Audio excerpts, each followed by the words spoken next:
are so grateful and excited to have our guest this evening.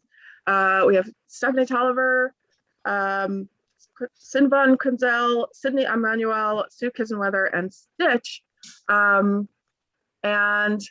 we are deeply grateful to the New Jersey Council for the Humanities for sponsoring this for us. So I'm just going to read a brief statement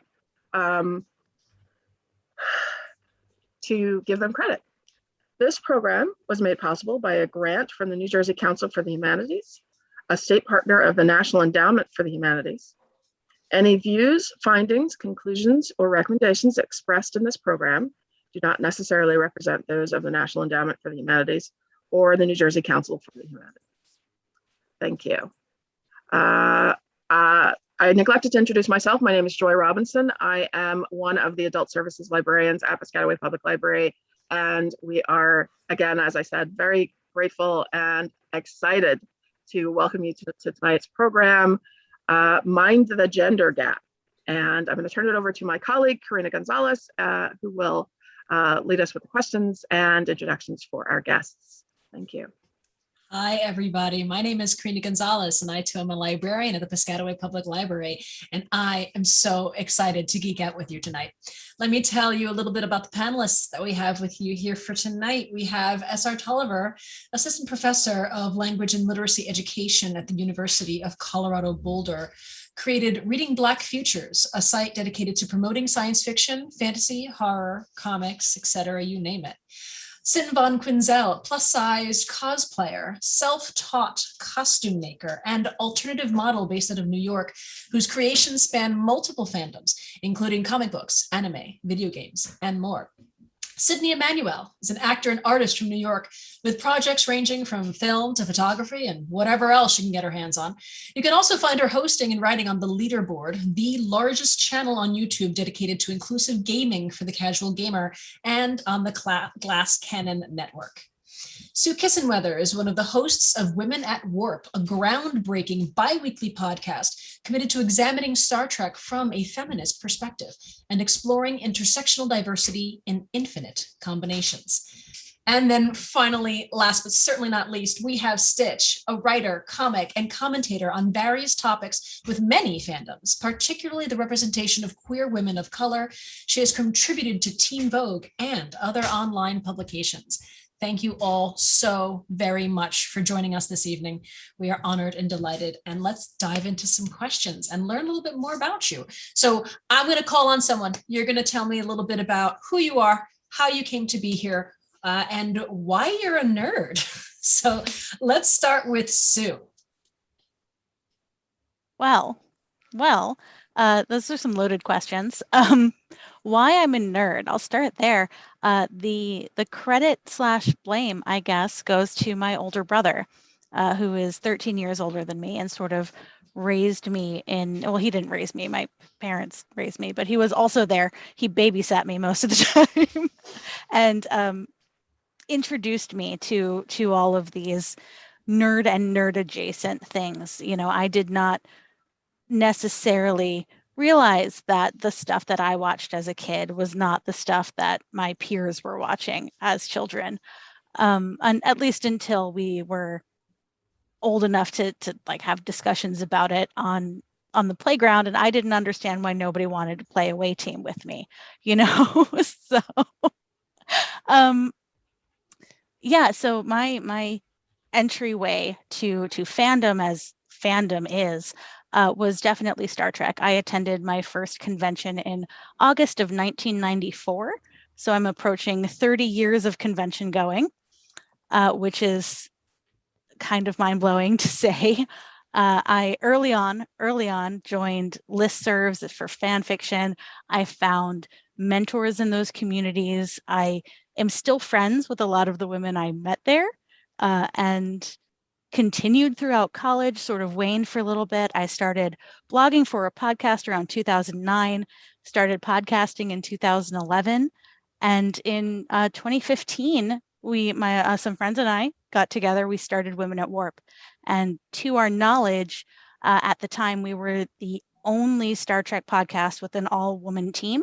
and the only one analyzing Trek from a feminist perspective. So that's everything condensed into as short as I can make it. That is so cool. Thank you so much. Let's hear from Cin. Okay. Well, my fandom starts as a child, also watching TV with my brother, though he is only a year older. Between the X-Men, the Spider-Man, the Batman, all of those. And little by little, it dwindled a little bit until I was a teenager again. And I got to go to my first Comic-Con. And that kind of just sparked a brand new idea of what fandom is. And being able to see so many people, regular fans, going to panels and seeing different booths and the people who sell their art. And then the cosplay. And that's where I first experienced cosplay and kind of became obsessed. Cosplayed started a few years later when I turned 18 and kind of ran from there. I've now been cosplaying for 9 years as of October. Because New York Comic Con is my favorite convention, that's where I started. Started with my favorite character, Harley Quinn. And it went from being a hobby to a passion to now what I do for a living. Fandom. Don't you love it when that happens? All right, let's hear from Stitch.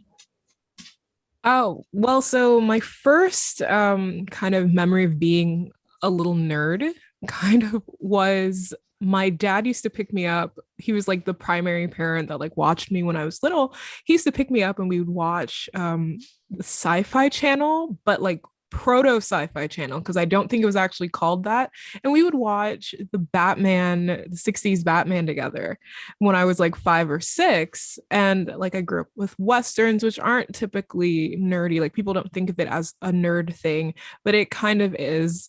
And then my first real like I'm gonna create content based on what I'm watching thing was I have a niece who's just like 3 years younger than me, and when she was like 6 we used to do like little radio shows. Like we would record radio shows for like Sailor Moon or unfortunately like General Hospital and One Life to Live, because I was obsessed with soap operas.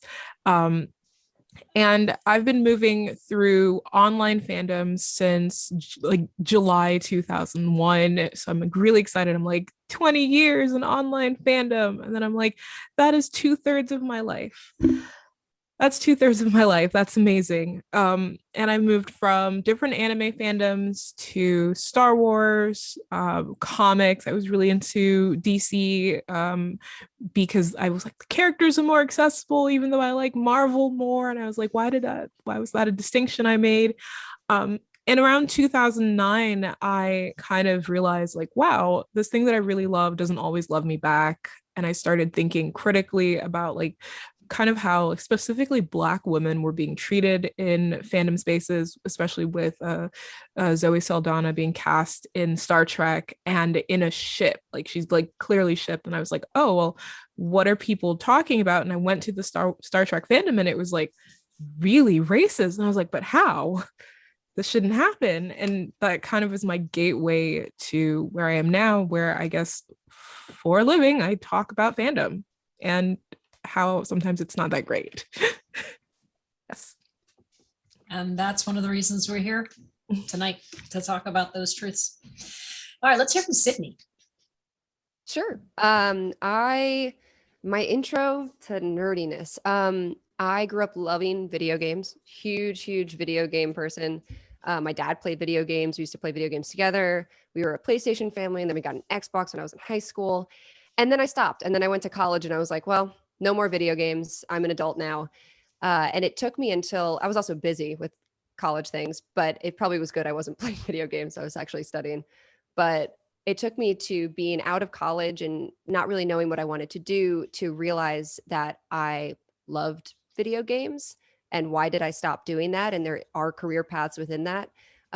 So I sort of went back towards that with the Leaderboard, who I wrote for and hosted for and pitched for.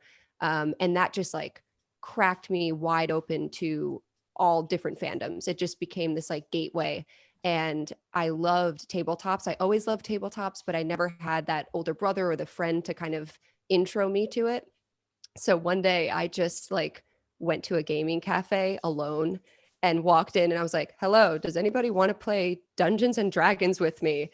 And I made a group. I was like so nervous too. I was so sweaty, but I made a group of just random people. We became friends. I played Shadowrun as my first intro to that. And then, yeah, it just builds. You like start to connect with other people and you join other groups and you join other fandoms. So now I work on the Glass Cannon Network and I'm on their podcast network doing a few different shows, playing a few different characters. Very grateful. It's such a fun, cool thing. And we keep saying it. I'm like, if it was a hobby and now it's how I make money and live my life. And it seems crazy to look back on it in retrospect, but I'm very grateful to be where I am, being able to like write about video games, do that, do podcasting, play tabletops, and yeah, I feel part of the community. It's not often you hear the stereotypical nerd is shy, but some of us are not. And it's so nice to hear of someone just being like, I'm here and I want to learn. Somebody teach me. You know, it's great. And that's how it starts. All right, well, let's hear from Stephanie. Yeah, I feel like I'm going to repeat a lot of the like, it was my hobby and thing I love, and now it's the thing that gives me money. So I actually started in fandom. My dad is like, he's the one that pushed me towards it. And I didn't realize it because I always really go against everything he tries to push me towards. But like, this is the one thing that stuck, except for like what he loves is not what I love. So he started me out on Star Trek. And I was like, I hate Star Trek. And I actually have not watched it as an adult person because I just associate that with him. And I'm like, I'm not watching it. And maybe one day I'll do that, but that's where I started. And then like from there, he introduced me to like Dragon Ball Z and Inuyasha. And I was like, Dragon Ball Z is cool, but Inuyasha I really like because I had a crush on him, but that's neither here nor there. A lot of people did. I will die on that hill. But then I also like from that learned about like other Toonami shows and stuff like that, where I was like, yay. And I love like Yu Yu Hakusho and stuff like that. And I was like, these are my people. But I like had that was like my home life. And then like my outside life was like, I played basketball and I was like gonna be hanging with the popular people that I could find or whatever. And so like, it was a break in myself. So like one side was like the nerdy person at home. And then when I got like outside, like I didn't talk about any of that stuff to anyone.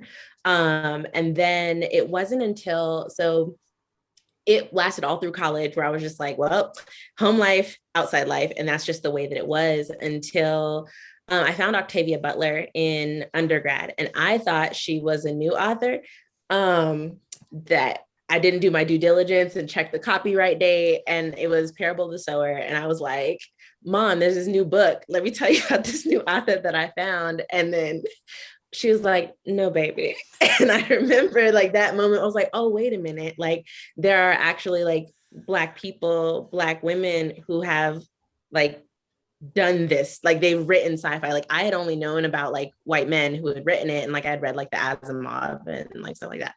And I was just like, those were boring, but this story was really interesting to me. And so from there, I started just trying to find the pieces that were missing. And like, for context, I was born in Omaha, Nebraska, and then raised in Newcastle, Pennsylvania, which is an old steel town that time forgot. And so I didn't have much access to people that were in nerdy communities. Like most of my friends just wasn't a thing for a lot of them because they were working and stuff. But then I kind of like, I started teaching. I was a high school teacher for several years. And then I realized like when I was teaching sci-fi and stuff, I just like lit up and like all my students like started to like that type of stuff as well. And then when I had to teach like Shakespeare, I was like, this is boring, we got to trudge through this. And so it's like, I noticed like my heart was being drawn towards like sci-fi and fantasy and specifically written by authors of color. And so eventually ended up in a roundabout way in a PhD program that I did not think that I would ever be in. And then when they asked me like what I wanted to do, I was like, I don't know, like this is something y'all are supposed to tell me, right? Like every school I'd been to, they tell you what your majors are, they tell you what classes you take. And they were like, oh no, you build this. And so I was like, well, I don't know what to do. And they were like, what do you love? And I was like, the only thing I really do is watch anime and read sci-fi books all the time. And they're like, study that. And I was like, for real, you gonna let me do that? And they were like, yes. And so I haven't looked back since. Everything I read and write is all on like sci-fi, specifically looking at the ways that Black girls are represented in sci-fi stories and how Black girls are reading and writing and theorizing about futures. And I love how you address and break another one of those stereotypes that we are nerds first and nothing second, that you can't be a jock and a geek. Yeah, you can. You can be into video games and whatever. So yeah, it's almost an intersectionality that exists amongst geekdom and our other selves. So here's my next question. So what do you think is still missing in terms of representation in fandom? What would you still like to see? What do you think we still need to do a little bit more work on? And let's start with Cin. Okay. Well, for me, part of the reason I started cosplaying was because I didn't see people like me in comic books. Whether it be my size, my gender, my race, sexual orientation, all of it just wasn't there. And it starts with the idea of, oh, I'd love to dress up as a character. And then you realize they don't sell clothing in your size. And the stuff that they do sell isn't what you're looking for because you want to dress as, they put you in a bubble. And especially like, it's like, oh, if you're going to do that, then you have to do these characters because you can't touch those characters because that's not who you are. And for a really long time, that's how comic books were. And you had a very select few characters that you could do if you were a person of color. And if you were my size, you basically had nobody.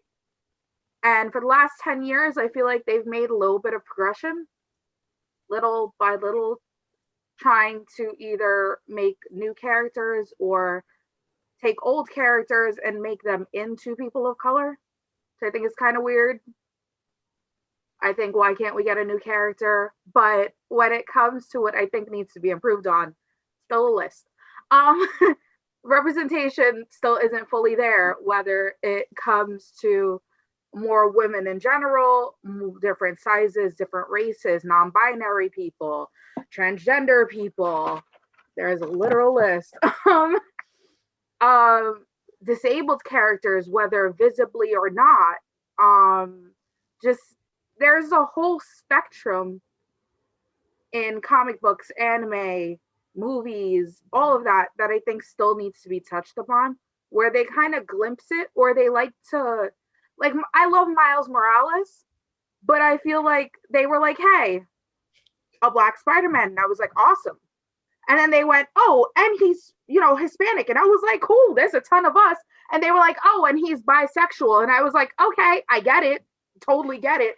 But like, could we not get a separate character for a little bit of those and then have the person that you mash up together? Or are you going to throw it in one character so that we don't ask about the rest? Which kind of like irked me personally, because as somebody who is those things, you're only giving us one to say you gave us one. I would like to see multiple different characters in multiple different journeys and stories that get to conquer those things separately and or together, but not only one character and then try to get us to shut up about it. Sorry, little rant, but yes. Unnecessary rant. Yeah, feel free to rant. This is the place, this is the time. But yeah, I hear you about those quota characters. We get to click off all the boxes because we have one character who's 25 different marginalizations. So Stephanie, I saw a lot of head nodding. What do you think about over there? Yeah, I realize my gestures are often, I don't know, big. So I think I agree with everything that Cin just said. Like, there's a lot of box checking when it comes to certain things. And like, my work right now is really just housed in like literature. And I see that like, it's like, oh, but look at this one book you got over here.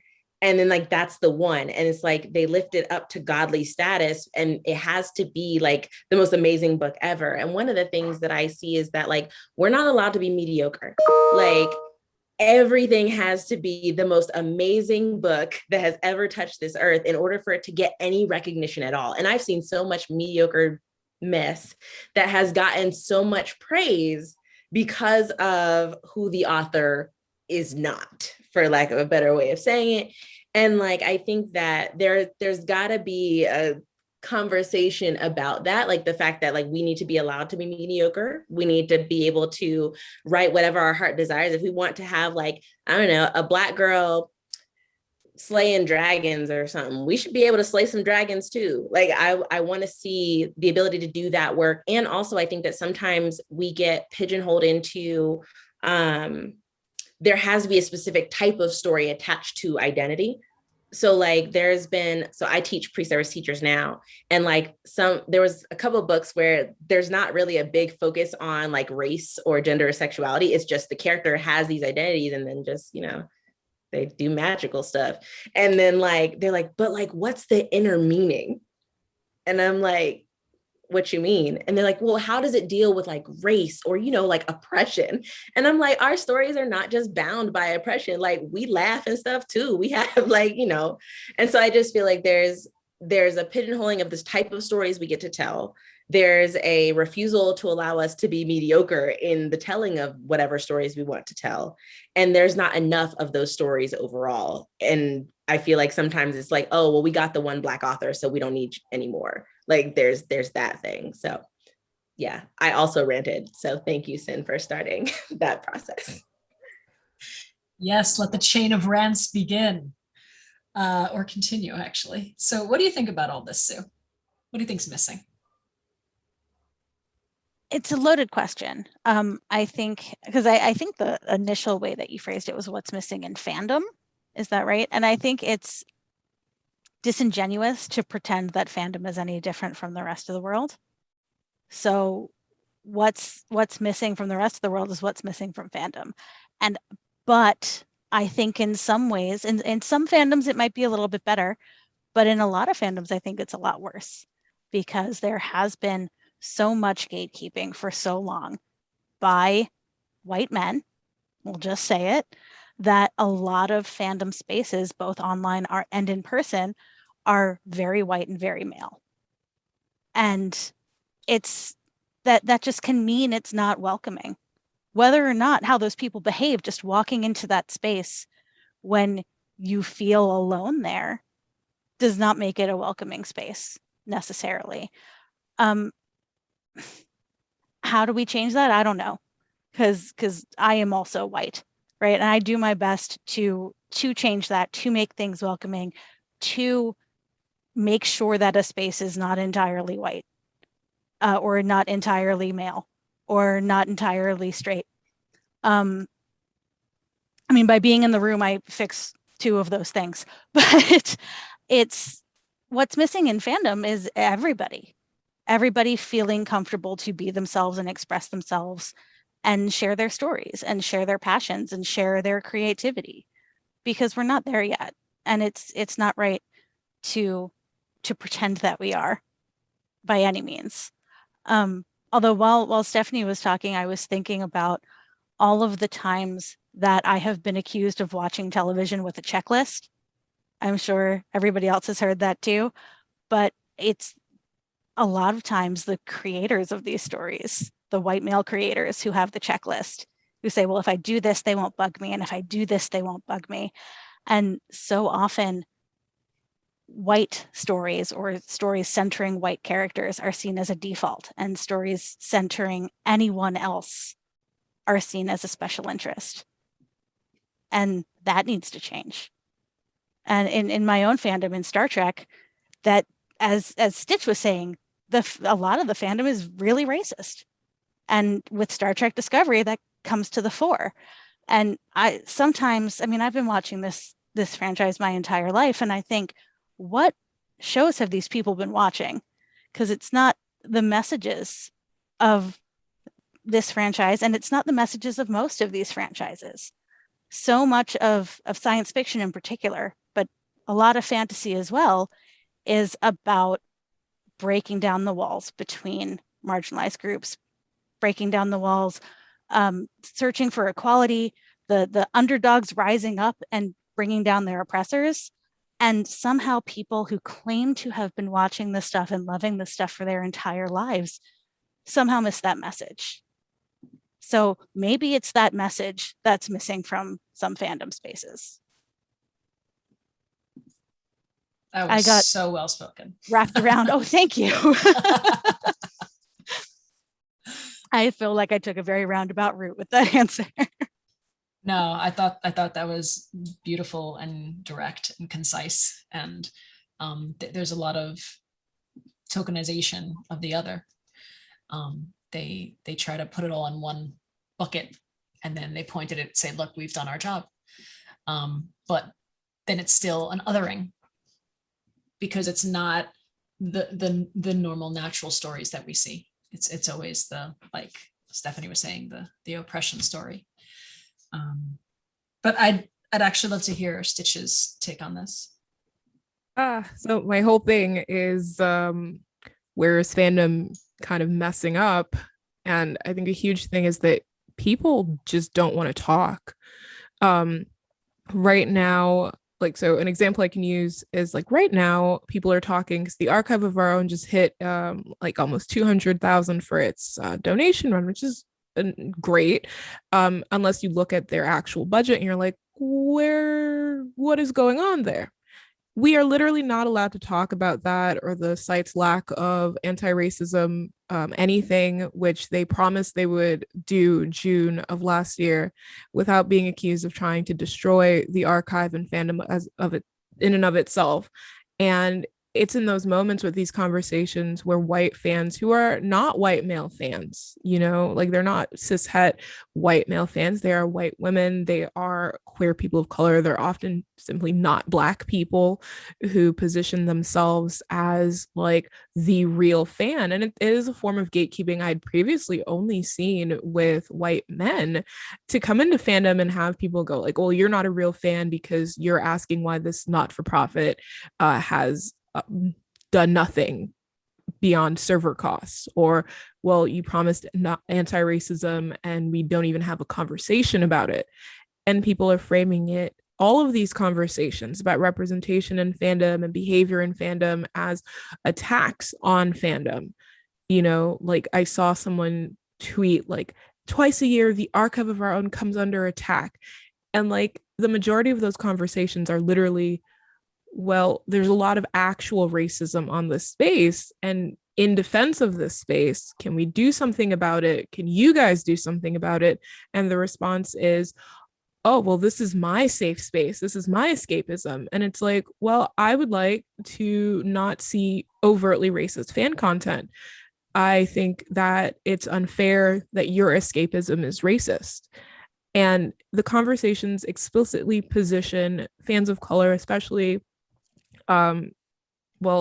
women of color, as outsiders to fandom at every step. And other fandoms do this too. Like, I am super deeply into K-pop. I'm wearing a BTS sweatshirt right now. I love K-pop.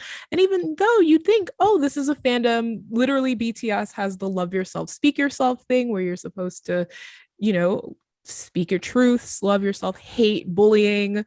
The fandom has had moments where you're just sitting there like, but the message, where did that go wrong? There were people defending the January 6th stuff. And I was like, this is a group that actually is not racist. If you know anything about K-pop, you'll know it's, like, hard to, like, say that fully, but, like, they're better than Super Junior. Just trust me on that. And like, having the conversations is seen as hating the fandom or hating the group or trying to police fandom. And it's like, well, first of all, I can't believe you think police care about racism. So that's fascinating. But we're not allowed to talk. We're not allowed to express ourselves. Like, we can't go, I don't like something because, for me as a person of color, this makes me feel this way. As a woman, this makes me feel this way, because someone else in your group of your identity will come in and be like, well, I don't think it's racist. I don't think this is misogynistic. I think this is fine. And you're just like, okay, but if you're allowed to have that opinion, I can have the opinion that this is problematic. But in fandom spaces, this isn't a problem. Response is the only one that gets heard, that gets kind of pushed. And because everybody who has the kind of opposing opinion, whatever it is, because it could just be like, I wish people would stop saying really mean things about Gwen whenever they watch Merlin for the first time, because people start Merlin in 2021 and they immediately go, I hate Gwen. Why do you hate Gwen? How do you hate Gwen?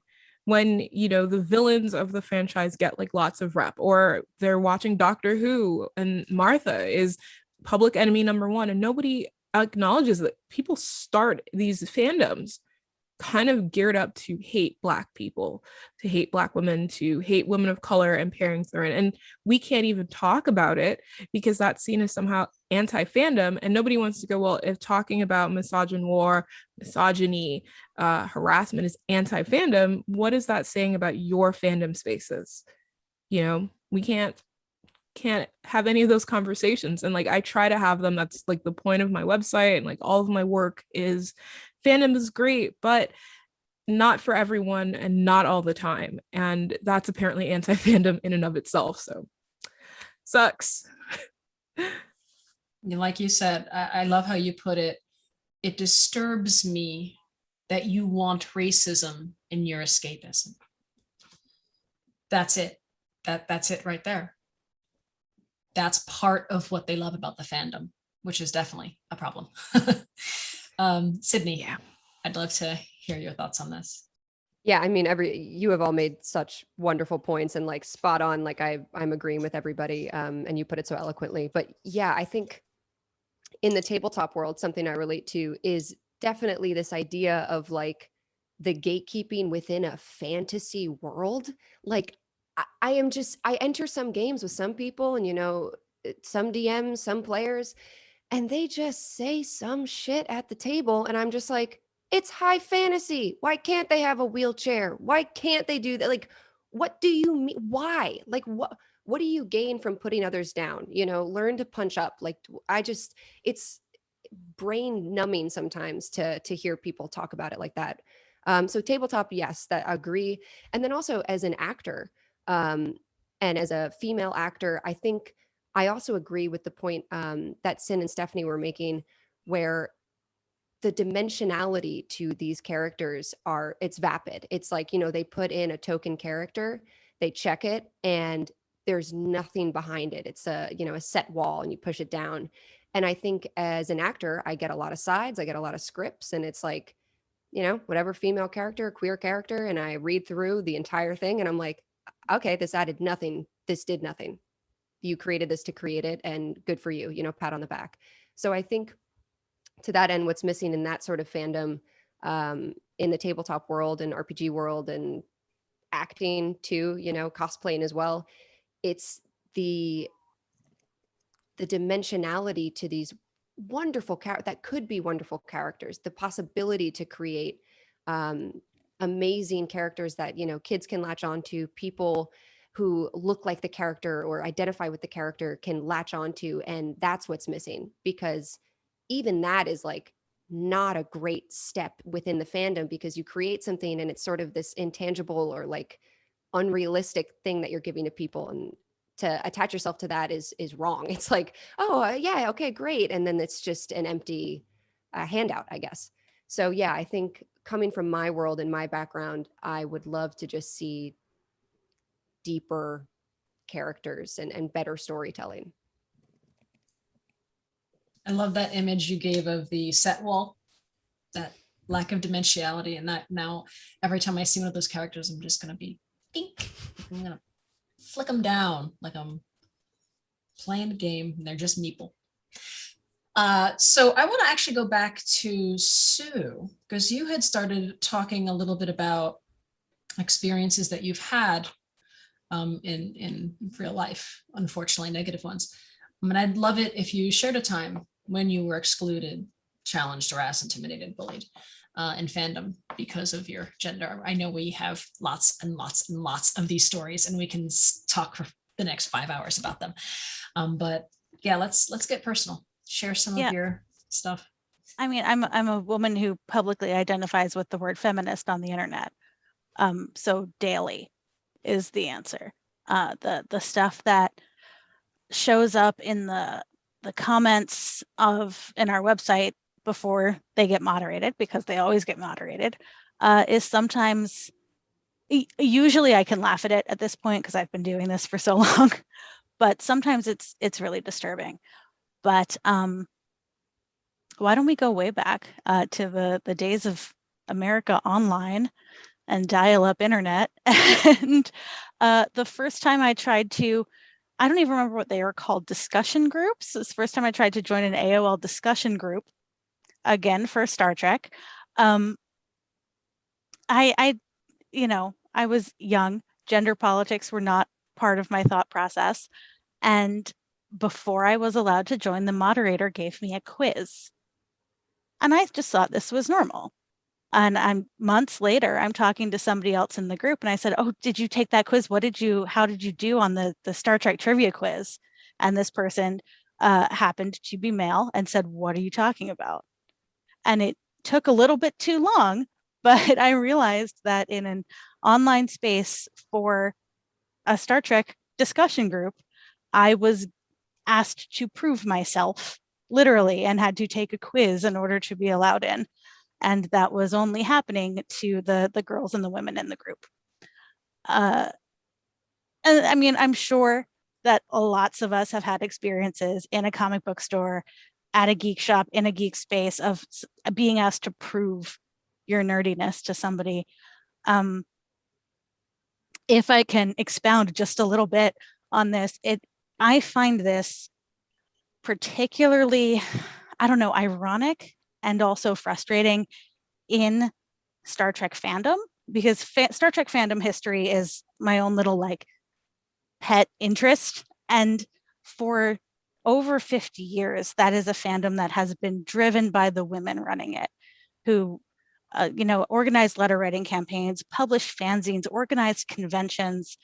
It was always driven by women. And at some point, I don't even know when, the idea in the world became that Star Trek was for, teenage boys in their parents' basements, and that girls couldn't really like Star Trek. Whereas when it was created in 1966, it was a show for housewives.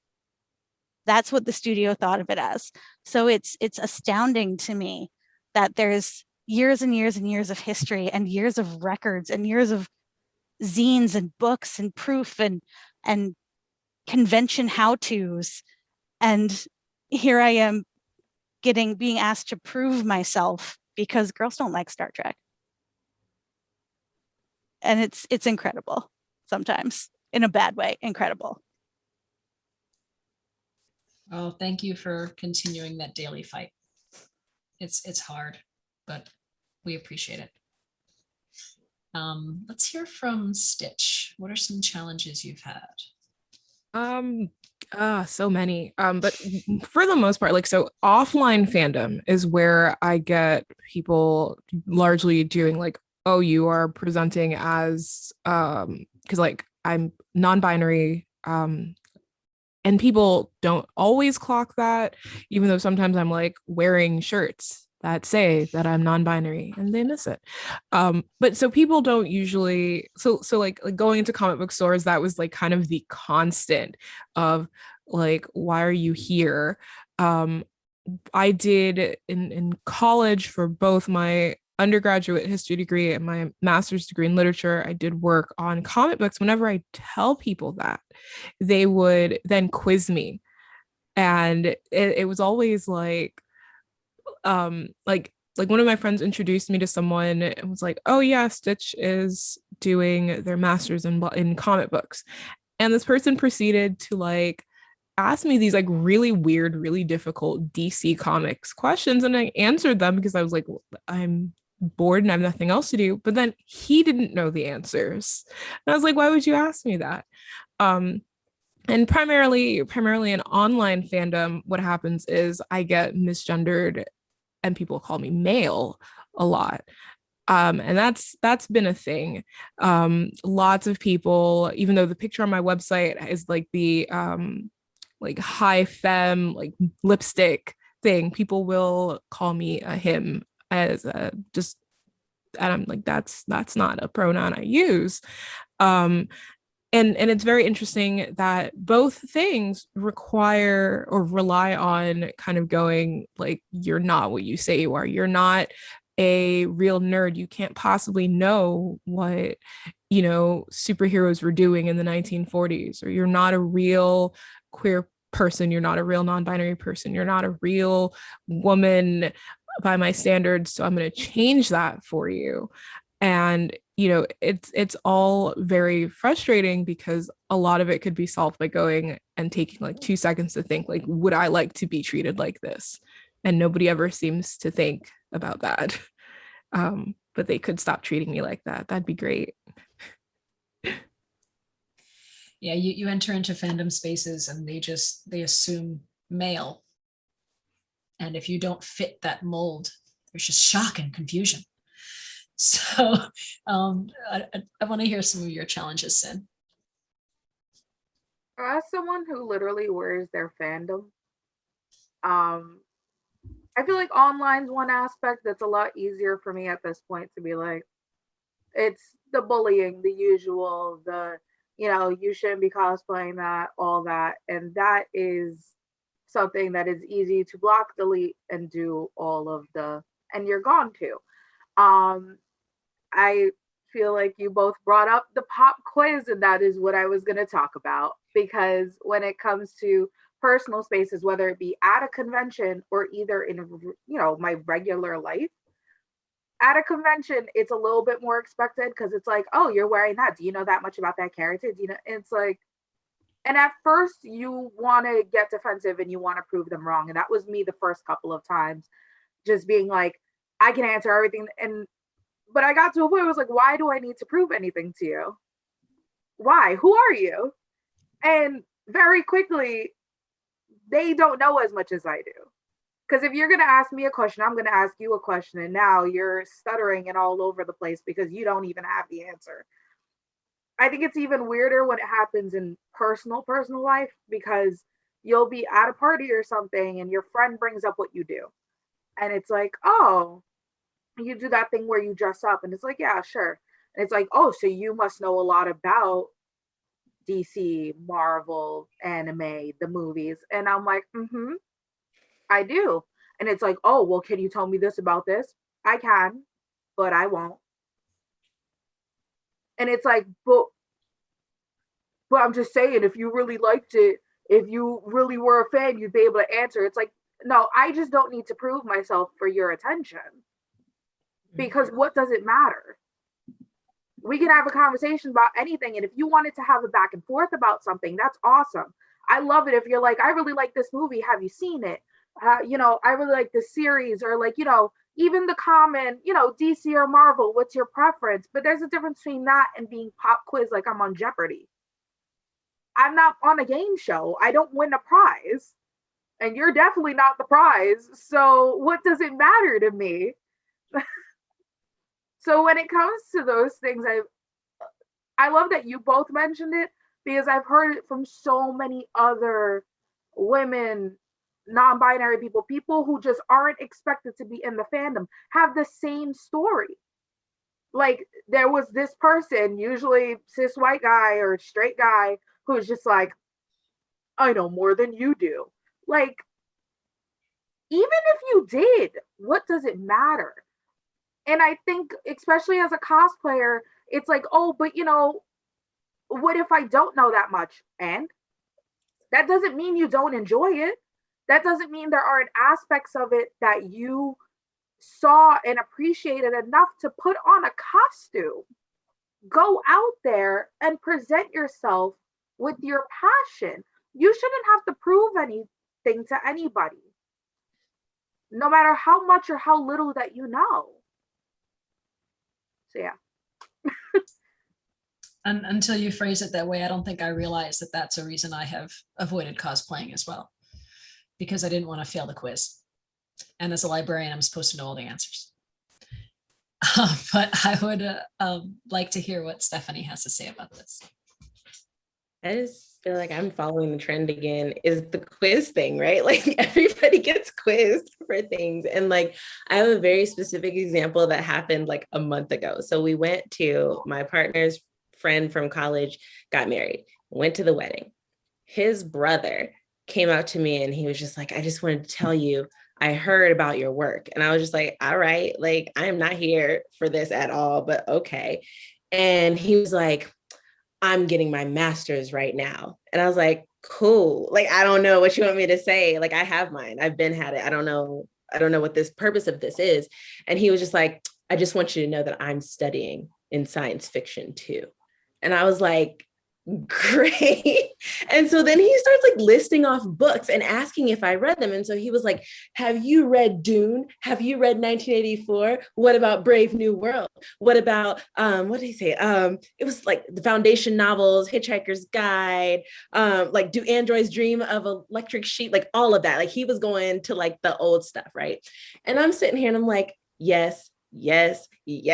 And like, I've read these, and do I particularly enjoy them? No, like some of them I thought were really boring, but I'm like, I've read them. I mean, congratulations for you reading them too. Like, I don't know exactly what you want from me here.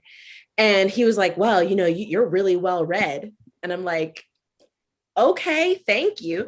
And so me being Miss Petty that I am, I was like, so like, have you read? And I started listening like Black authors.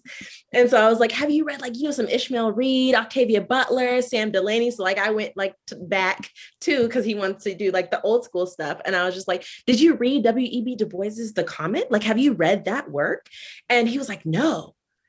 And I was like, oh, interesting. And I was just like, you know, if all you're reading is the old work of white men, you're not actually really well read. You should probably look into and like, that was one of the moments where I was just like, go me, because I actually had the comeback ready, because usually I don't. But like it was the quizzing on top of the, have you read these white men's works? And to show that you actually know what you're talking about in the work that you do. And then when I come at him and say, like, how about all of these other authors? He was like, no. And I'm like, okay, well, if all you're reading is white men, you're not well read, honey. Like, that's not what it is. And so for me, I'm like, you're actually, your professors are doing you a disservice. You're not knowledgeable at all. And like that to me, it was like definitely one of those things where I feel like he was trying to bully me in the way of like, well, you probably don't know about these guys. And finally having a comeback, because when I was younger, I never had it. Like they'd be like, well, what happened if you like fairy tales so much? What happened in episode 182, minute 4? And I'm like, I don't know. And so like, I would never know the answer or never have a quick comeback for those moments. And so I actually had one this time. So I figured I'd share that one.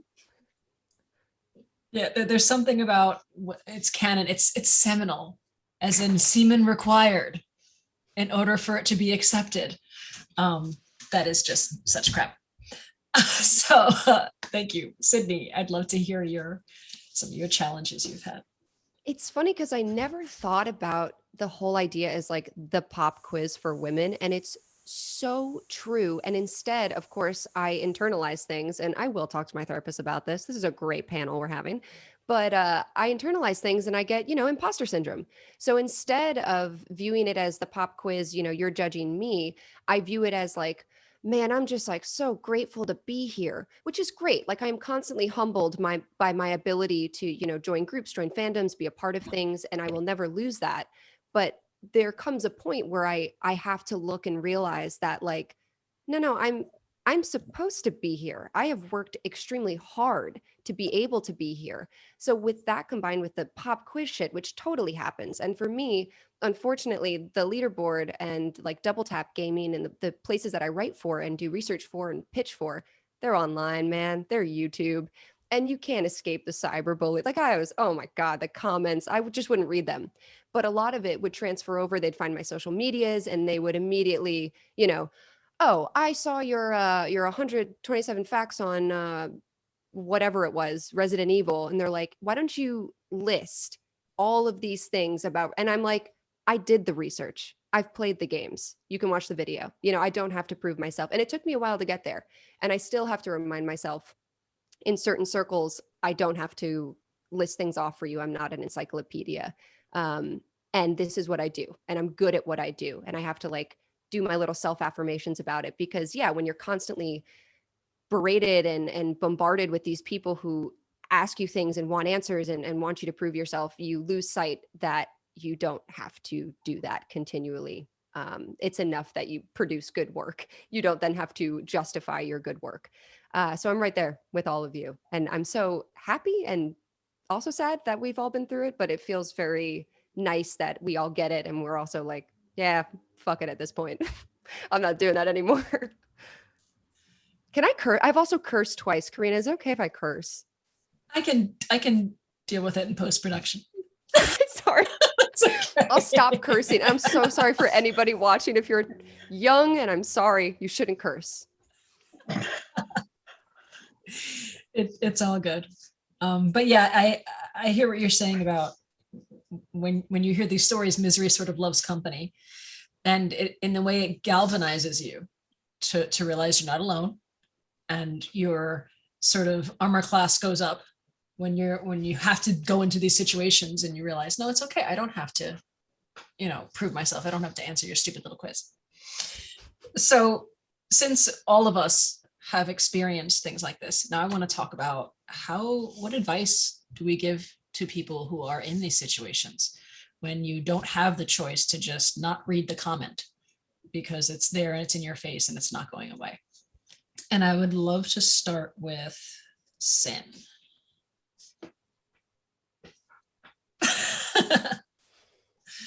So what advice do you have for people who have dealt with this or are dealing with it now? I feel like it's usually a common question when you talk about this, and it's like, but what would you give to your younger self? What would you say to people who are also experiencing it? And I think when we all first experience it, it's a combination of, are we the only one? What am I going to do about this? The need to try to forget it. And it's easy to say, just pay no mind to it. Just delete the comment, then it didn't happen. And it's just not that simple. A lot of it sticks with you longer than you'd like it to. And I think being a part of the community and finding a community that's like-minded like you, others who have gone through the same experiences as you, like Sydney said, I think realizing the pop quiz thing, when you first realize that it's not just you getting the pop quiz, it's kind of a relief, even though it's really messed up, because it's like, how many people are doing this? How many people experience this? But also a reminder that you're not alone. And if you, like for me, I didn't have many people I could talk to in my community at first. Cosplay was something I wanted to do on my own. I got through my depression with it, but then it has its own spirals within it. And I just started posting about it. Like with my actual photo, if the photo before that got a really negative comment or something that kind of stuck with me, I just wrote about it. And I was like, this is what happened. I obviously didn't like it. It's not there anymore, but I'm still thinking about it. And that, me making that post helped me realize like other people are commenting either support or similar experiences. And I think that's what really got me through it and got me to a point now where I'm like, I don't care. Like, I don't care about your comment. You're gone, you're blocked, you're deleted. I think just being able to communicate with anybody about what's happening, whether it be like an actual friend, like somebody face to face with you, or just somebody online who, which if you're very young, please don't speak to random people online, but but just being able to communicate those things. And I have a little sister now, and she's in school and she's 7, and she kind of just got her first bully, which sucks. Like, absolutely sucks from my angle, because a part of me is just like, screw them, but like, it's not that easy. And I just let her talk about it. And I asked her a couple of questions to try to see if there was anything else that she needed to say about it. And then that turned into her kind of being a little bit relieved because like me, her, and my mom were just joking, and not in a sense of the boy, but like, what is he going through that's making him say those things? I was like, obviously, you know what he's saying isn't true. And we're the reminders of telling her that while also letting her just vent it out. And I think being able to speak to anybody in the same community as you who might be going through the same things as you is really beneficial. And then that's kind of how it's helped me over the years. Thank you. Stephanie, what advice would you give? One thing I wish that I knew when I was younger is that there are more of us out here. And I know that it seems like such a simple statement and something that people should know, but like I had it in my brain that I was like the only one and no one else was here. And I didn't realize the community that I had. And I think that, like, yes, you can find community in online spaces and stuff like that, but like there might be people who kind of like did the same thing that I did when I was younger, where it's like, oh, we gonna watch this at home, but we ain't gonna talk about it. And like finding those people, I think would have been really helpful. Cause like now that I'm older, I've actually talked to some of my friends from like intermediate and elementary school and stuff like that. I was like, did y'all watch this too? And they were like, yeah. And I was just like, why wasn't this something? Like, why didn't we talk about this? And they were like, because it's not cool. You can't talk about that. And so like, one of the things that I think is really essential is finding your people and understanding that finding those people may come in various different ways. Like it may come from going to cons. I'm personally scared of cons because I think that they're too big and I get overwhelmed. So I can't go there. But I know some people like find their people there. Some people find them online. Some people find them just by like in this small space of like seeing the people on here. I'm like, oh, let me go and follow these people. Like these can be people too that I can like talk to. And so like, I think that sometimes it can be difficult, but knowing that you're not alone in this, that like there's a whole world of us who are also looking for community, I think is something that I wish I knew and something that I'm glad that I have now. Yep, we got to find your people. And I hear you about the conventions. I've still never been to a Star Trek convention because that's just, I'm afraid I'm going to get quizzed. I'm not going to be Star Trekky enough. Come to the dark side, dear. There you go. Just leave Star Trek for Star Wars. Okay. All right, go ahead. Sue, tell us what advice you would give.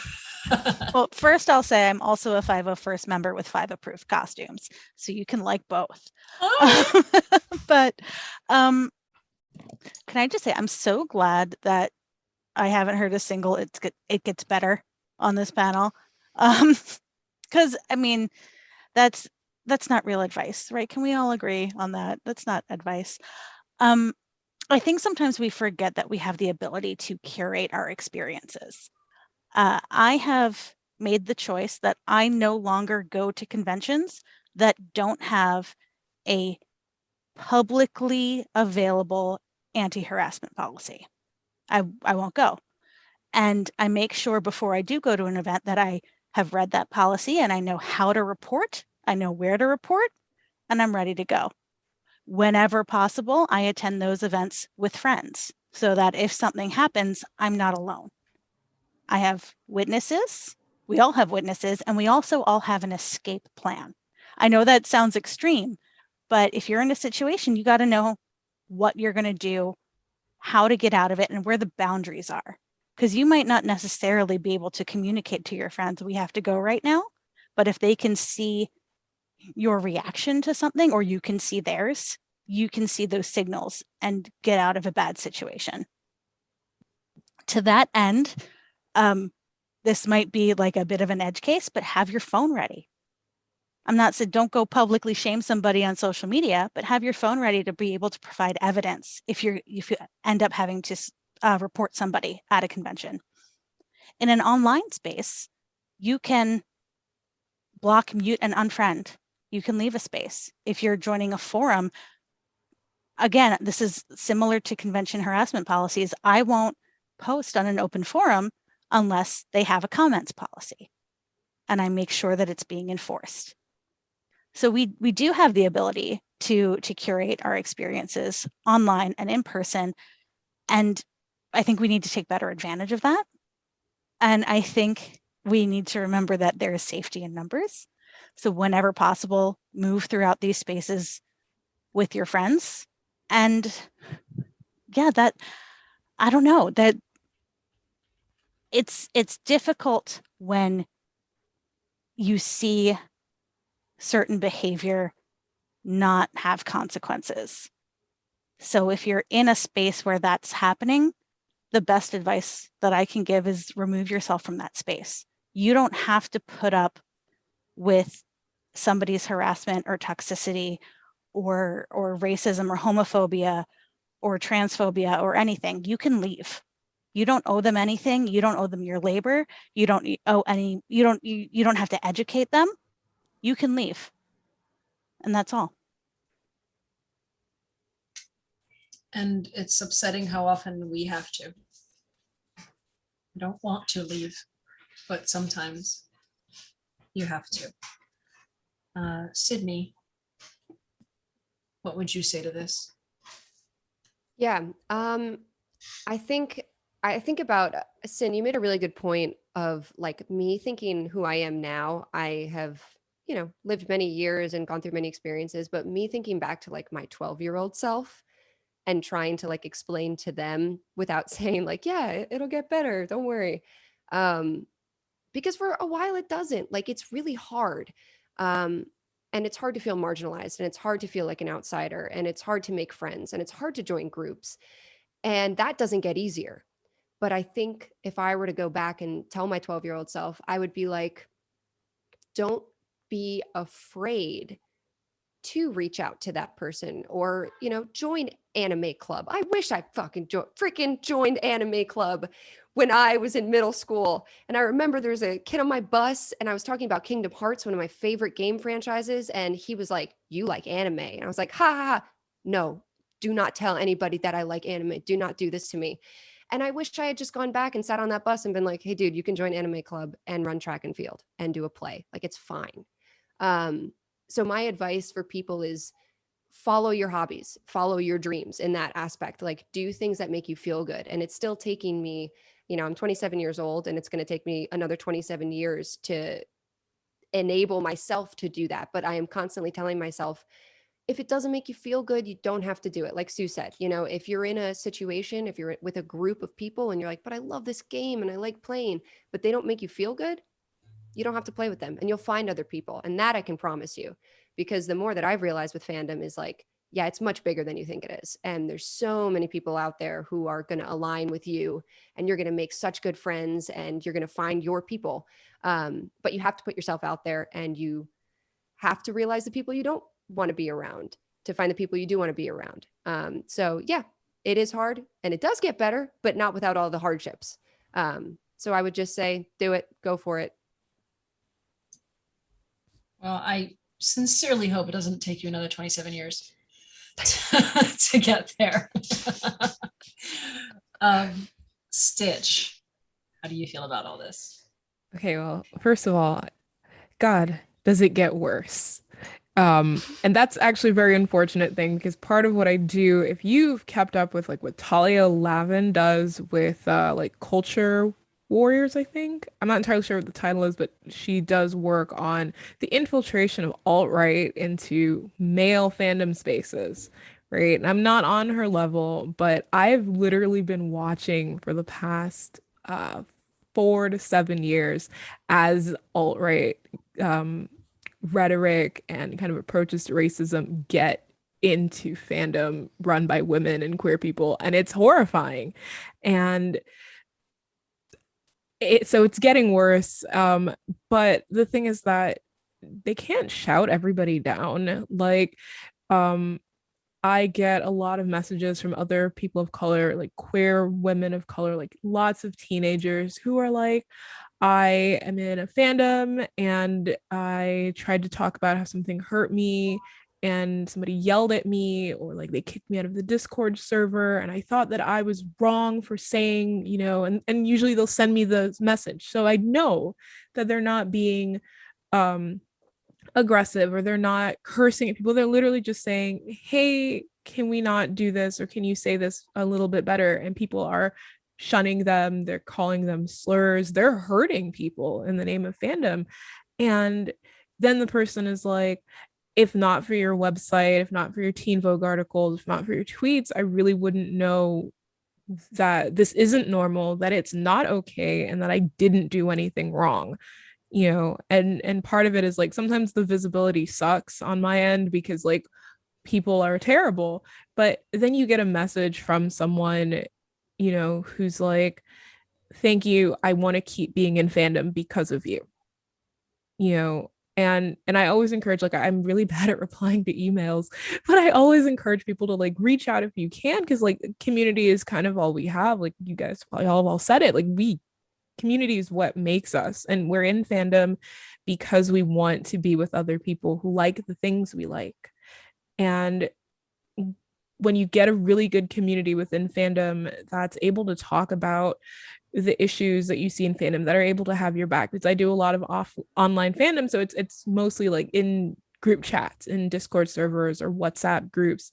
It's not in person, have your phone, find an adult kind of situations. A lot of it is whisper networks, sharing screenshots. Like at the very end of it is like a public call out. Nobody wants to do that. Those are never fun. And all of this though is only possible because we have people that we can reach out to and go like, hey, am I reading this wrong? Hey, this person said this thing and it made me uncomfortable. What do you think I should do? And being able to talk to each other in our friend groups. Like, I have people I go to that I talk to and I'm like, hey, am I reading this wrong? Or did I misinterpret this? And I'm that person for other people in my friend groups, and at the end of the day, we kind of really have each other, and we can make fandom better for marginalized people, push back at gatekeepers, and just have fun, but we have to kind of do it together, and more people need to get on board and just kind of like Katamari Damacy, the little pushing the ball, the little video game we just have to push everybody into the ball, and the ball is going to be actual progressive politics in fandom spaces and friendship. Yeah. Love it. So I would actually love to go to some of the questions that the audience is asking. Anyone who would like to answer, just go ahead and jump in, because some of these are fandom specific.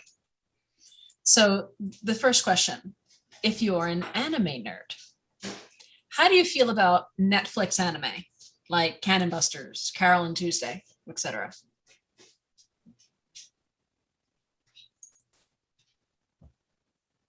Anyone like to take that one? I mean, I can talk about it. I don't know. I knew you were.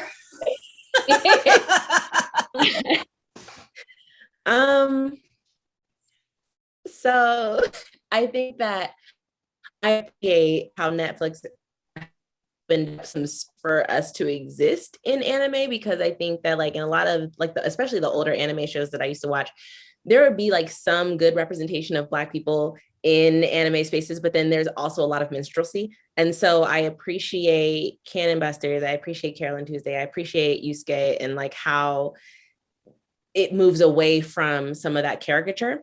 However, I think that in some respects, it's one of those things where like, I think someone thought I was supposed to like it because I was Black. And like, I thought it was decent, but it wasn't something that I was like, oh yeah, like I love it. I'm here. Like I will watch every season. I don't know if I'll watch it anymore. Like it just may also be that that's just not where I'm at. But I think it was one of those things where there was oh, well, you need to like this because you're Black, because if you don't like this, then nothing will ever get made again that features you. And so I appreciate that it exists.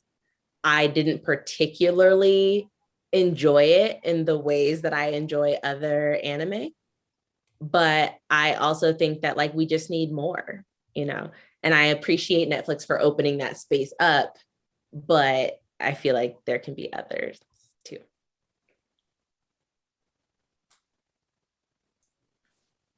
Anyone else like to add anything to that?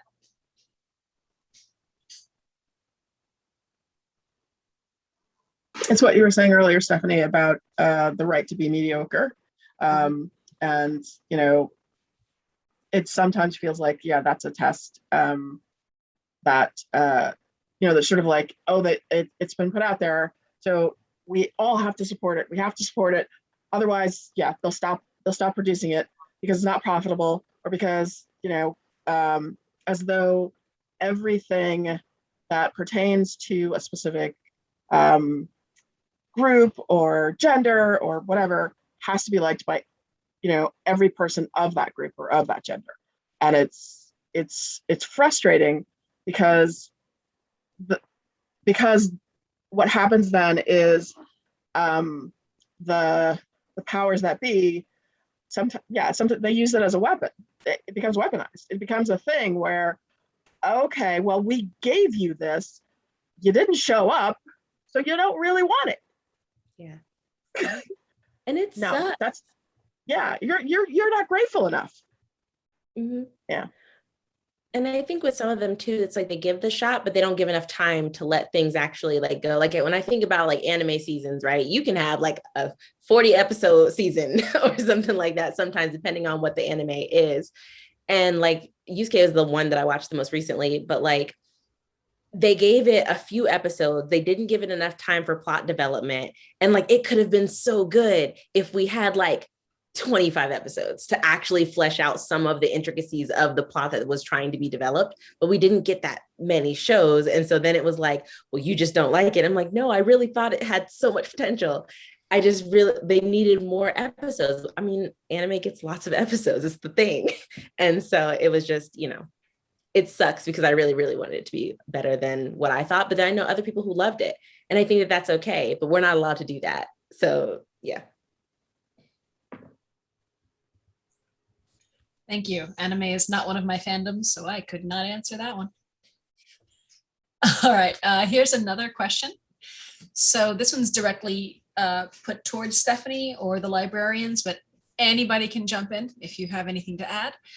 Who are the modern sci-fi authors of color that you recommend? N.K. Jemisin and R.F. Kuang are big names now, but who's missing? No pressure. A lot quiz. Of there's so many people. And I think that like there's a lot of new authors too within the last several years, especially in terms of like authors of color getting a space to write sci-fi and fantasy. Right now I'm reading Witches Steeped in Gold by Shannon Smart. I just started it this morning, so I have no idea if I like it yet. It just started. I loved Cemetery Boys by Aiden Thomas. I know there's a new book, Lost in the Neverwoods. I haven't read it yet. It's on my shelf though. Let's see. The Last Quintista just came out, I think, recently. That was amazing. Like I read about 50 books a year that are just on my own sci-fi things. So I can't remember like all of them right now, but I know that there are a lot of authors that are published by mainstream publishing houses, but there are a crap ton of indie authors who are writing really well too that I don't think get enough shine. Like I think of like Valjean Jeffers, Nicole Kurtz Givens, Milton Davis, like they're publishing amazing, Zeta Elliott, they're publishing like amazing work, but it's just not necessarily always published by like the big people. And so people don't attend to that work, and they've been in the game for a long time. So I think that they deserve some credit. I'm going to put in, like, I know you can type like an answer. I have a Padlet that I share with my pre-service teachers that just has like lots of book recommendation websites and teaching guides too. But like, I think that that's a good place to go for just a general, here are lots of books and lots of authors that we may not be hearing about. Okay, so I'm not a librarian, but I do have lots of books. Um, and I really wanted to recommend Nalini Singh because one of the things that comes up is when we talk about science fiction or fantasy, romantic uh science fiction and fantasy kind of get kind of excised.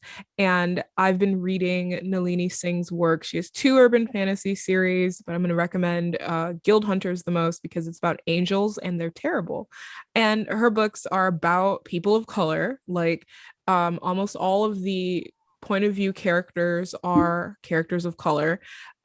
When I say the angels are terrible, it's like a chicken and the egg, like which came first, organized religion or angels? But the answer is angels, and they're very mean.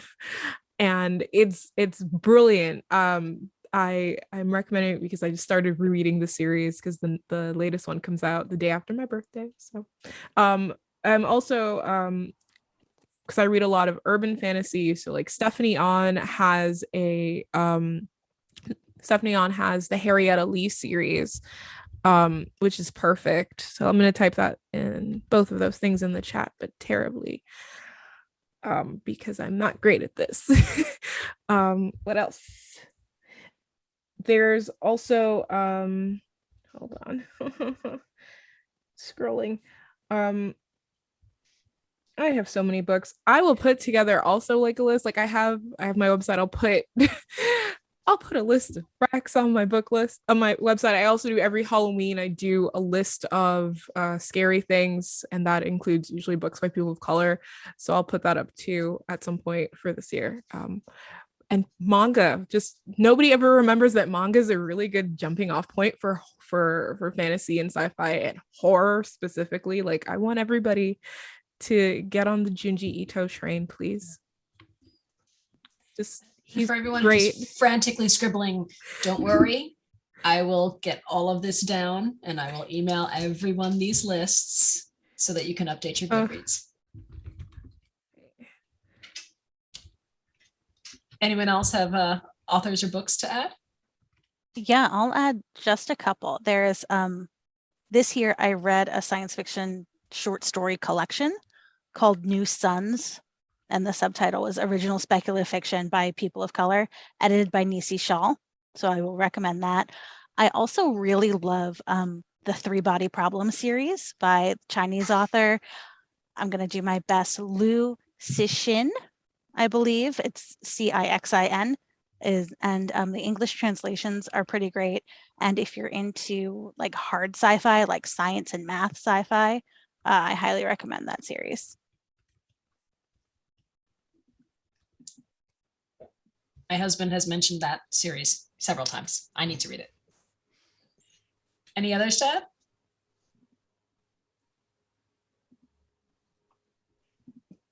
I'm going to save it for our speculative fiction recommendations, our book discussions. So you'll have to come to the website.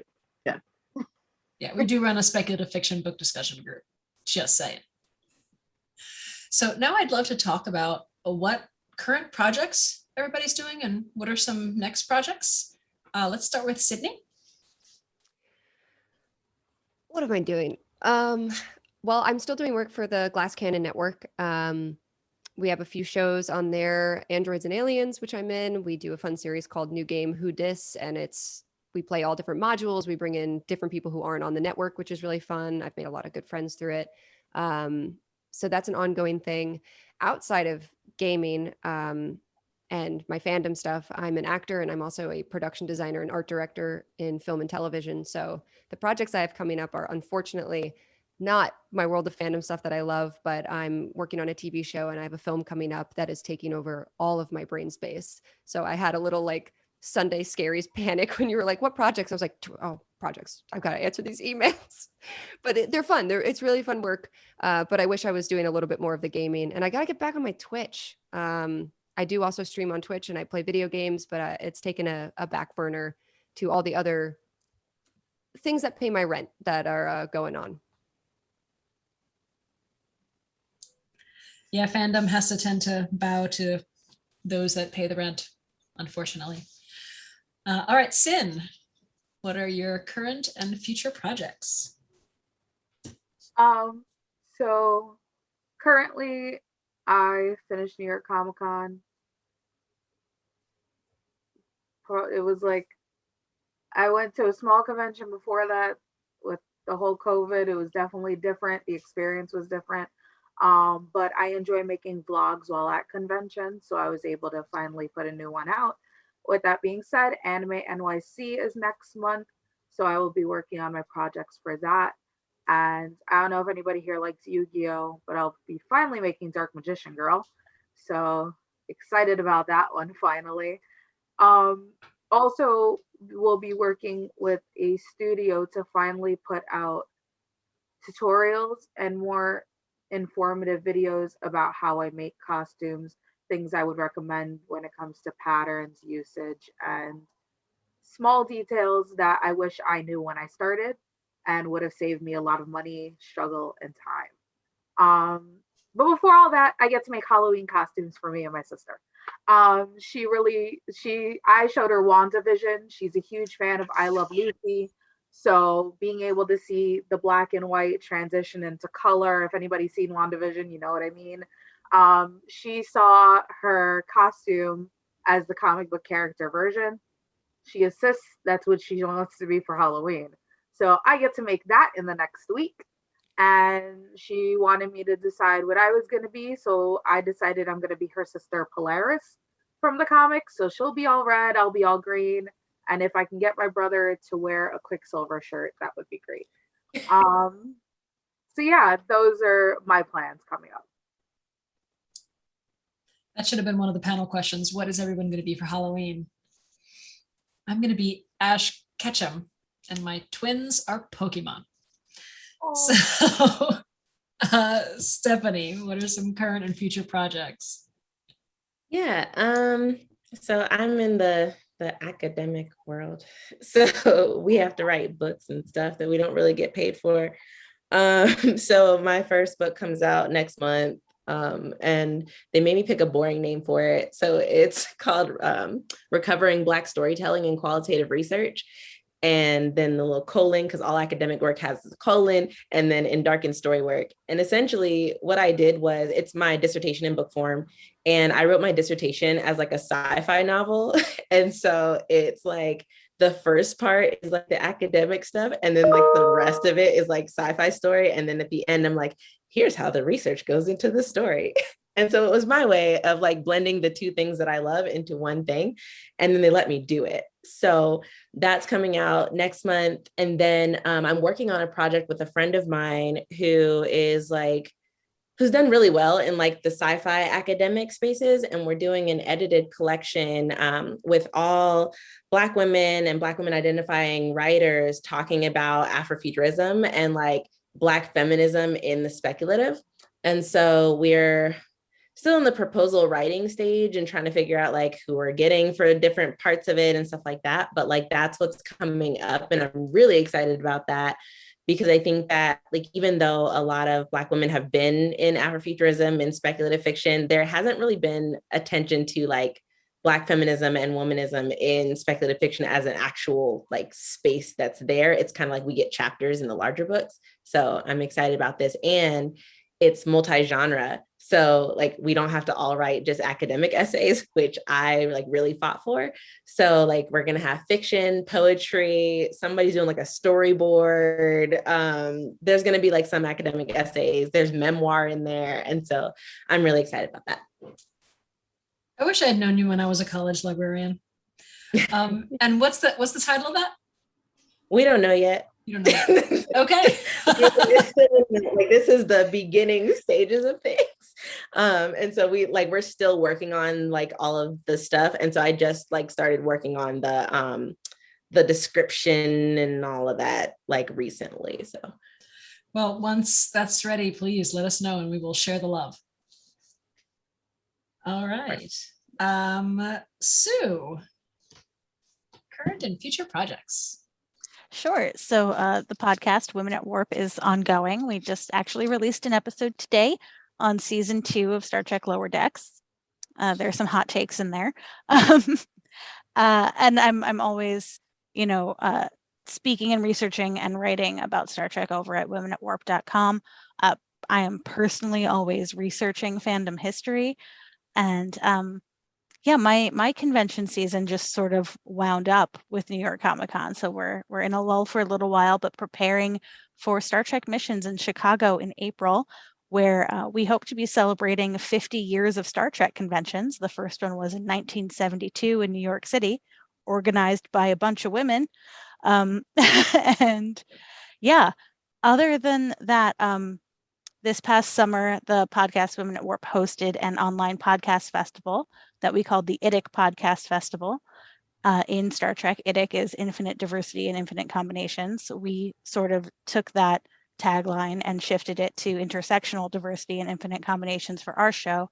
But what we did was got together a bunch of different podcasters, all in the sci-fi or Star Trek space, and brought them together to do what they do and talk about Star Trek while themselves not being your standard Trekkie.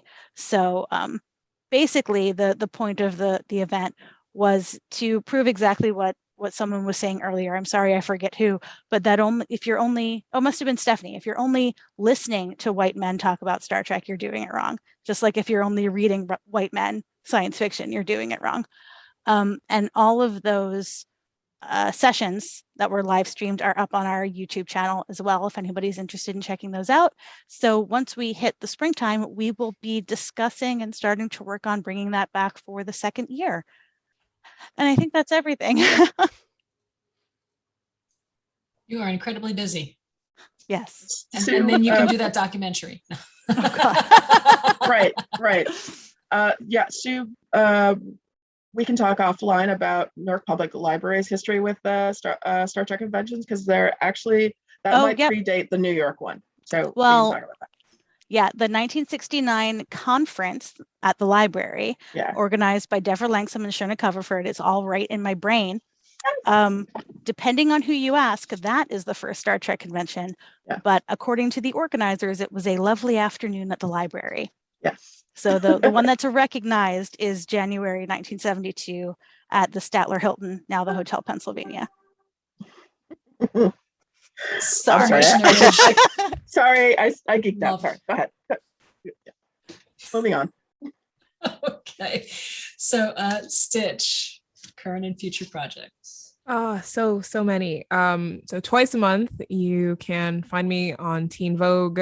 My column Fan Service looks at fandom, and so the beginning of the month we did dark fic, and the idea of like dark content in fiction in fandom not being the only way to tell, like you can't look at someone and decide you write this thing I hate, so you must be bad.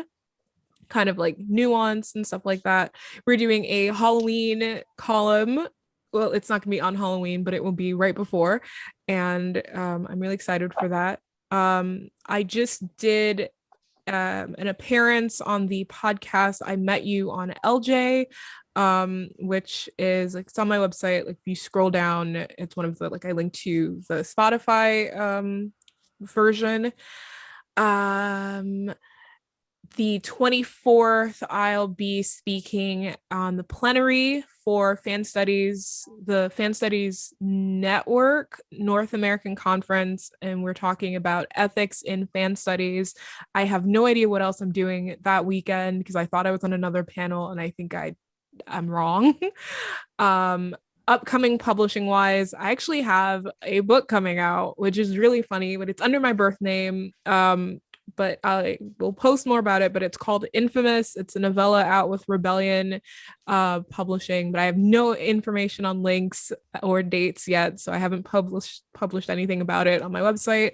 So that's a thing. And then at some point next year, I will have a book chapter about racism in fandom and fan studies in a edited collection on reactionary fandom, because nobody wants to admit they have a problem until the problem is too big to ignore. So, yes. Oh, and I have a website that I update at least 5 times a month. Yeah. I have so many wonderful things to look forward to reading. So we actually just got a question, and this is actually directed towards Sydney. Jen says that she was drawn here by Sydney, loves all of her GCN products. Same, I'm wearing a Androids and Aliens t-shirt, but I especially love Magdalena. And her question is, sometimes she feels guilty for enjoying nerd stuff, especially TTRPGs, that is mainly cis, het, white dudes, or that starts out with that dynamic. Do you have any advice or insight for navigating being a fan of something that simply by existing perpetuates the lack of representation? Thank you so much, Jen. That is very kind of you. I'm very happy that you're a fan. It's very cool to hear that. And I mean that. I think what all these other wonderful people have said is the answer to that. And it's that part of it is doing the work. You have to do the work to find the representation, because there are people out there. And this is a wonderful example of like, look at these women in fandom, like look at these people and they create such amazing content, and it's there. It is there. It's just unfortunate that it is harder to find. But I think as a white woman too, I feel like I have to step up in bringing in representation into my world and my realm and my games, and that's on me. So I think it doesn't have to perpetuate the lack of representation. And it's not all on you to do the work, but it's on the group itself. And, you know, for example, GCN, I think GCN works very hard, being a male focused network, to try to reach out and bring in outside people. And it's on them, and they are doing their best. And I applaud them for that. And does it always work? No, but at least they're trying. I was brought on the show. I'm very grateful. But yeah, so I think it's such a tricky question, but it doesn't have to be that way. So you shouldn't, well, and also don't feel guilty for liking nerdy stuff. That is a separate thing. Like your nerdy stuff, please. It's awesome. But yeah, I don't think that it has to perpetuate the lack of representation. I think there are so many great shows. I'm thinking of one, it just keeps coming to mind, Three Black Halflings. It's a podcast. It's a really funny podcast. And you got to seek it out, and you got to find those people who you connect with. And if anybody else wants to speak on that too, please. So one of the, I recently got a question on my website from somebody asking like how, like, if I like this thing that is like very white oriented, and I think it was like a fan fiction pairing, like, should I stop liking it? And a lot of people are absolutely consumed by this like guilt, right? Like, oh, I like the thing and the thing might be problematic, you know, and so they kind of spin out like, either I can't like it anymore, or I have to make liking it my personality. And it's like, a happy medium is just to go, the thing is problematic, and that's it. It's not a stopping point. It should be a, well, why is it problematic? Why do I like it? Because chances are you don't like the pairing because the characters are white. You probably like the pairing because you like the characters or the dynamic, you know? Now, if you're like, oh yes, I like this thing because the only people in it are white people, think about that. That's bad, but it's likely not your reasoning. And stopping what you're doing because it's problematic, or you're worried that somebody else will find it problematic, isn't really helpful to yourself, especially because chances are you then don't look into the other things, like stopping at like, oh, well, all of my TTRPG podcasts are doing this one thing, and I don't like that they're all white cis men, but then not going further to other shows or other creators. Like there's also like Motherlands with Cypher. There's a whole bunch of people. Like, I don't know that much about TTRPGs. I just did like an article about it, so I'm just like still jazzed that I have that knowledge in my head about how cool these spaces are. Like, there's so much going on. So with that, it's just keep looking underneath everything. Never stop liking what you like, unless you hit a point where you're like, oh, the thing I like is actually horrifying. Then think about that. But you probably don't like a horrifying thing outside of real horror. Yeah, I think we need to remember that it's okay to like problematic things, and the choice comes in how we choose to engage with it. Yeah. And that I don't want to dive deep into it, but I've been having that conversation a lot surrounding Harry Potter. And that is a series that has meant a lot to a lot of people with an incredibly problematic creator. And nobody has to stop liking the property, but you do have to make a choice about how you're going to continue to engage with it. So I feel like everybody probably has at least one fandom that you thoroughly enjoy, but has its issues. And like for me, probably my main one is wrestling, which like for a while I kind of denied was a fandom, but then I realized everybody I saw at conventions, I saw at wrestling shows. So like, how is it not?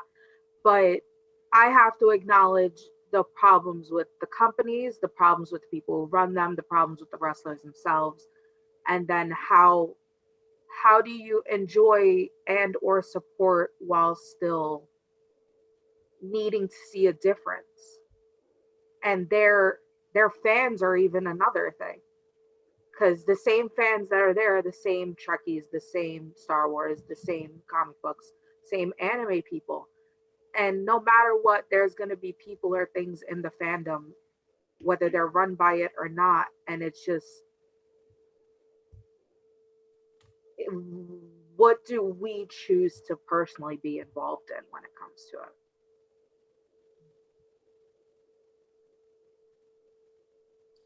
I think something that helped me with that, I know Roxanne Gay and Tressie McMillan Cottom like had this podcast episode where it was like all your faves are problematic, and like that really helped me to think through kind of like that whole idea of like what it means to be problematic, how we all have problematic faves, and that like we have to really do that self excavation to kind of think about the whys, kind of like what Stitch was saying earlier, but also that like something I tell my students a lot is like all fall short of the glory of wokeness. Like we're never like, I'm sorry, like everyone's going to mess up in multiple ways and multiple times all the time. And like, if we try to quote unquote cancel every single person who does anything, like all of us is going to be canceled, like every single person. And so I think that listening to that podcast and was really helpful in thinking about that.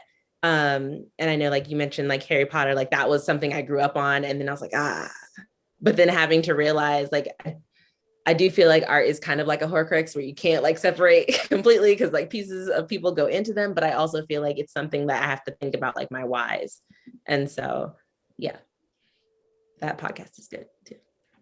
I'm going to go deep nerd, Star Trek nerd. And since you mentioned cancel culture, Stephanie, LeVar Burton recently said it shouldn't be cancel culture. It should be consequence culture. And if we think about things that are problematic, and this is something that librarians also have to think about, right? Because, you know, there's so many classics in literature, so many classics in, you know, various genres that, you know, are problematic, and the publishing world is also guilty of, you know, for a very, very long time, not, you know, publishing the works of marginalized people. We mentioned Delaney earlier. We mentioned Octavia Butler earlier. These are people that struggled in the publishing industry. Women. Why? You know, that's why so many women authors only had their first, you know, their initials as their when they published, so that they wouldn't be pigeonholed. So if we erase all of that, if we don't like acknowledge that history, then we don't see, where we had, where we fell down and where we picked ourselves up and where we rose above. And we need to be able to see what was and analyze it and address it and do better. And so, yeah, liking that problematic thing is, I feel like when you love something, you want to do what you can to make it be better. And you can't do that if you're bogged down in shame and guilt about the thing that you love. So you just sort of, if you can, release that shame and embrace it, and then see where you can make an improvement. See where you can become the creator that does better or does different. And makes what is that it's much overused as well. Be the change you want to see, right? Right? Okay. Sorry. Stepping down off of the soapbox. No, that's a perfect way to wrap up the evening. That sort of hopeful note that while there's no promise that it'll get better and it's probably going to get worse, we keep fighting and we're not alone. There are others like this and like us, and we have to find our tribe. And I think we have. So thank you all so much for being with us tonight. Like I said, I'm honored and delighted. Thank you for sharing your gift. Me too. Yes. And have a great night, everybody. Thank you again. Thank you to our panelists. Thank you to New Jersey Council for the Humanities. Thank you to our audience. This has been a dream come true.